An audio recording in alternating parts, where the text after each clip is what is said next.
LiFePO4 battery na ginagamit sa solar setup. Ito na po yung nire-recommend ako ngayon kasi bukod sa magkaparehas lang sila ng presyo ng watt cycle, ay nire-recommend ako po ito kasi may Bluetooth na po ito. Makikita nyo sa cellphone. So, magda-download lang po kayo nito, CST Energy. Ayan.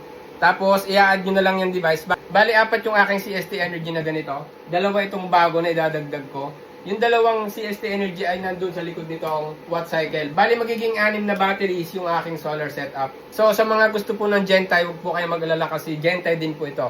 Para mapatunayan ko po sa inyo na Gentile din ito, punta po kayo dito sa My, tapos sa Get Help, tapos i-confirm nyo lang.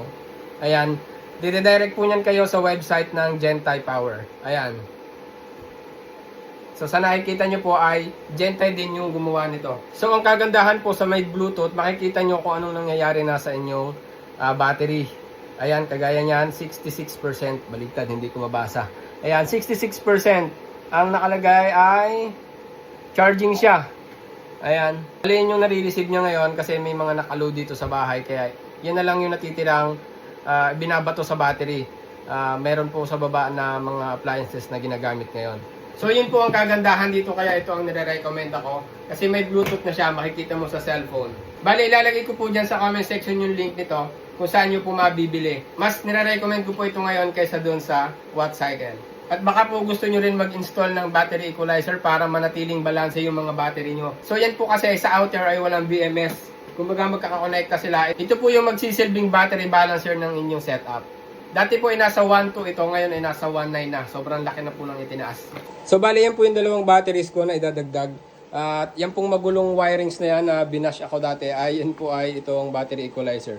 So wala pa po talaga akong time para ayusin to kasi hindi pa po yan yung final na setup ko na gusto ko dito sa aking bahay. So dati po kasi ay galing yan sa apartment na kulang yung paglalagyan ng solar panel kaya naka 3 kilowatt lang din ako at 24 volts. Soon po ay magpo 48 volts na po ako. So, bali yung setup ko, 1, 2, 3, 4, 5, 6. Bali, magiging 6 na po yung batteries ko. So, yan pong isang setup naman na yan ay binuo ko ulit. Yan yung aking pang-washing. So, sa katunayan po ngayon ay tapos na kasi mag-washing. So, ang nakaload na lang po ngayon dyan ay itong aking mobile repeater, pang palakas ng signal.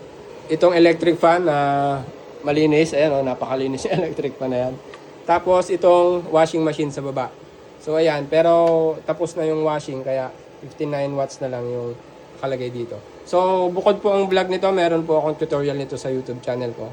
At yun po yung pwede nyong panoorin para makapagbuo po kayo ng DIY ng ganito. Small setup.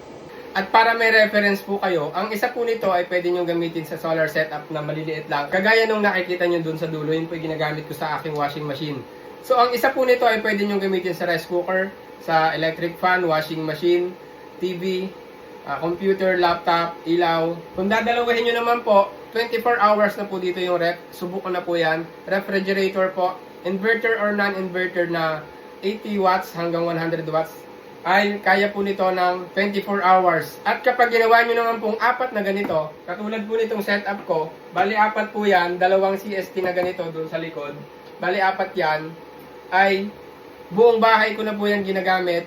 At ang mga appliances ko po dito sa bahay ay kaya niya na sabay-sabay. Maliban sa induction cooker at saka sa air fryer. So matataas po kasi ang wattage nun. At 3 kilowatt lamang po yung aking inverter. Pero kapag yun ay naging 6 kilowatt, kaya na pong pagsabay-sabayin yon sa araw. Sa gabi naman po ay tipid-tipid pa rin kasi ang battery ay napakamahal. Kaya hindi tayo makapagdagdag ng napakaraming batteries kasi nga ang mahal ng isa. Dati po nasa 8.5 lang ang bili ko dito.